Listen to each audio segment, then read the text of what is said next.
coronation outfit a veritable symphony of pink lace and black beading. The Laird himself also looked every inch the part in his velvet outfit, complete with sword. James Douglas Logan died in 1920 and lies buried in the poignantly beautiful private cemetery near the village. And happily, his little empire and his dream now live on. For though Matjiesfontein declined in the years following his death and was no longer the fashionable resort it had been, the dream remained full of promise, just waiting for the sensitive touch of the right person to make a renaissance possible and for Matjiesfontein to live again. And in 1968, the longed-for rebirth began, when Matjiesfontein was acquired by the now famous hotelier David Rawdon and given a new lease of life.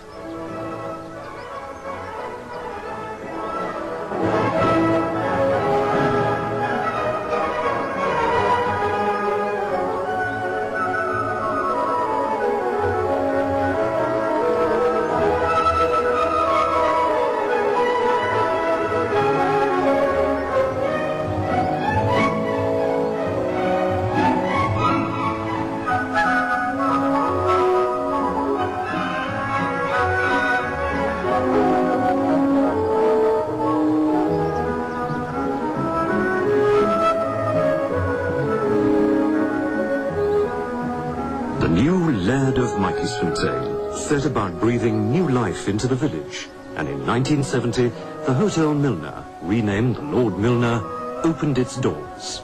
It is to David Rawdon's lasting credit that he has not only preserved, but actually enhanced Matjiesfontein's endearing Victorian character. Filled again with the kind of furnishings appropriate to its origins, and retaining a slightly dotty British boarding house personality, upper class of course, the Lord Milner exudes more than a whiff of genteel eccentricity.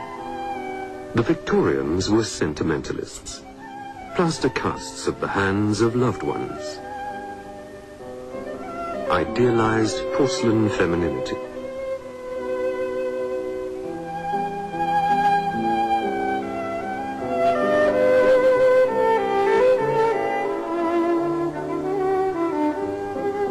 But along with this went a becoming regard for craftsmanship and building things to last.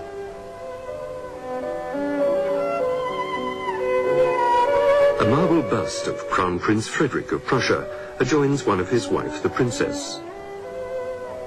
The daughter of Queen Victoria, definitely not amused by this delightful décolletage.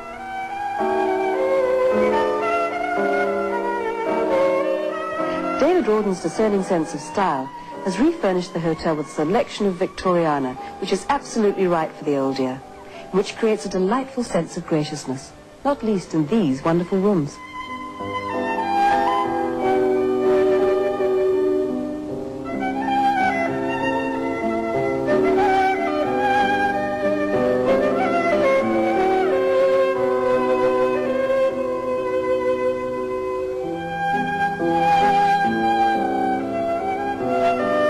It's all unmistakably Victorian.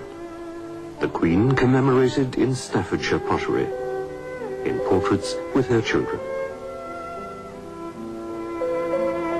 Here there's time for reflection on the fascinating foibles and fashions of yesteryear, like the devotion to dogs that the British carried with them everywhere.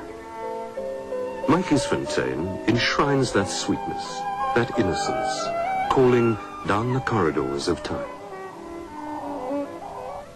But no description of Matjiesfontein would be complete without mention of the Travellers' Chapel, which seats about 24 and where informal Sunday devotions are held.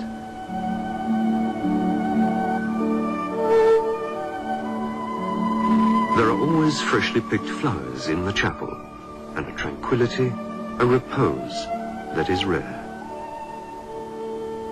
The chapel even has its own credo. Live in the present, be grateful for the past, leave the future in God's hands. It has been dedicated by David to the memory of his father, George Rawdon. It's enchanting, a place of modesty, peace and love. The words on the adjoining wooden bench. Afterward, they heard the voice of the Lord God, walking in the garden in the cool of the day, are wonderfully appropriate, for it is in the still, cool Karoo twilight that the spirit of this special place is mirrored in images of sublime simplicity that will last a lifetime.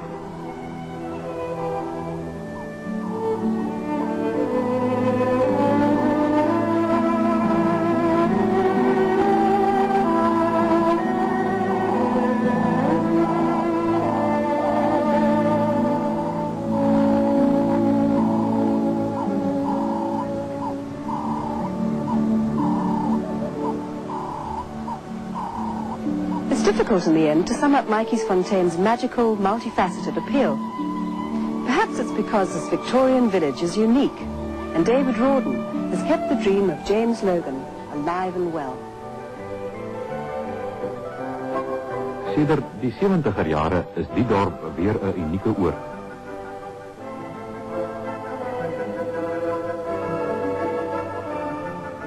Die ou Logan algemene handelaarsgebou staan vandag bekend as die koffiehuis. Op die grondverdieping is die koffiekroeg waar jy koffie, botterbroodjies en geroosterde toebroodjies kan nuttig. 'n Ou spiraaltrap van yster lei na die boonste verdieping waar 'n verskeidenheid geskenke te koop is. In Loganstraat kom 'n mens ook op 3 skakelgeboue af, waarvan die middelste een die poskantoor is. Met sy mooi gegote yster op die dak vervul hierdie poskantoor nog steeds sy funksie. Aan die linkerkant daarvan is die Olive Shinerhuis, eens die eenvoudige woonplekkie wat sy van die Laird gehuur het, en aan die regterkant is die Mary Rawdon Museum met 'n versameling Victoriaanse huishoudelike artikels.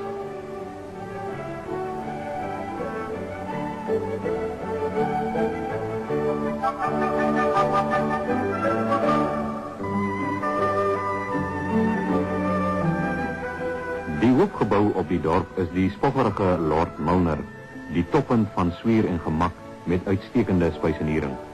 Tydens die Tweede Vryheidsoorlog was Matjiesfontein die hoofkwartier van die Britse mag in die Kaap. 'n Gedeelte van die hotel is as militêre herstellingshospitaal vir Britse offisiere gebruik. Hier hang die vlag van Suid-Afrika en die Union Jack naast mekaar. Dis geen onpatriotiese gebaar nie, maar beklemtoon net die sterk Victoriaanse verbintenis wat jy op Matjiesfontein waarneem. Dis eintlik 'n oase, die dorpie in die Karoo.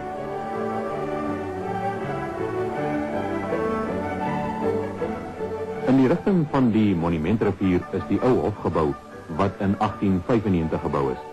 Afgesien van die heerlike wynproeëry wat tydens die fees daarin plaasgevind het, is die gebou ook gebruik vir die opvoering van die stuk Shiner, a one-woman play deur Elise Skywood, waarvoor sy al bekroon is.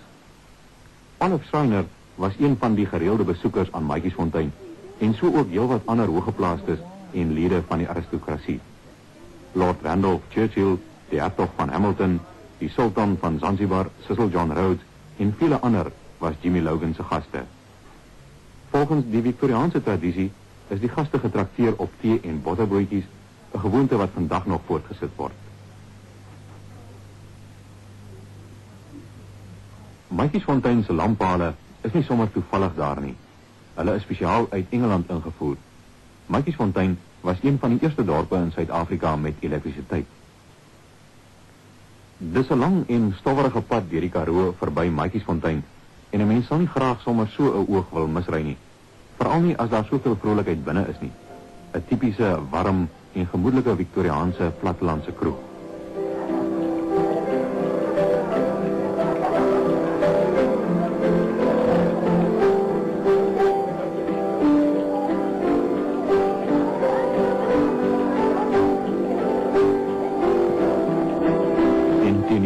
Sit ou tante Victoria die partytjie met 'n wakende oog en dophou.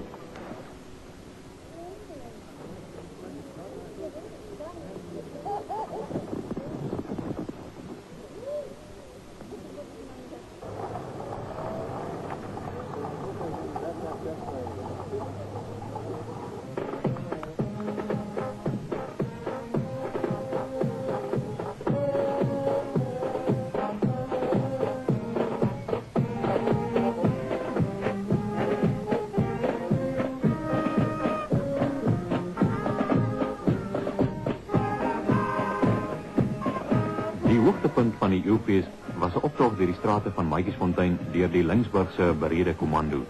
Boer en Brit het mekaar gevind. Vandag staan Matjiesfontein sy plek op die Suid-Afrikaanse landkaart met trots vol, soos Anna Tromp dit opsom. Ek voel bly om te kan sê, kyk, ek is gebore op Matjiesfontein. Kijk, mensen komen van ver af om net te komen kijken. Hoe lyk die ou dorpie? Hulle het gehoor, maar hulle het hom nie gesien nie. Nou hulle kom en lees oral in die koerante nou. En met hierdie fees, hoeveel van ons mense wat hier gebly het alweer gekom, kyk van Saterdag af. Hoe gelyk het hier, om al die mooie dinge te kan raak sien.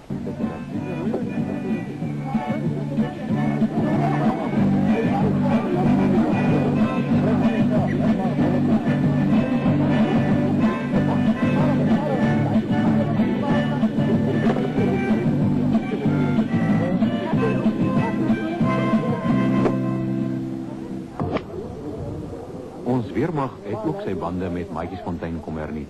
Die Dukes, soos die burgermagregiment, die Cape Town Rifles ook bekend staan, het die naweek hier kom kamp opslaan.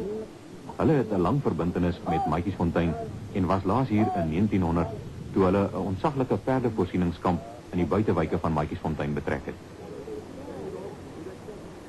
Die skreeurooi uniforms van die Dukes is dieselfde as destyds. Hulle dra dit reeds 129 jaar lank as een van die oudste eenhede in die land. And in the passage of time, some skills were lost, such as the ability to ride a penny farthing cycle.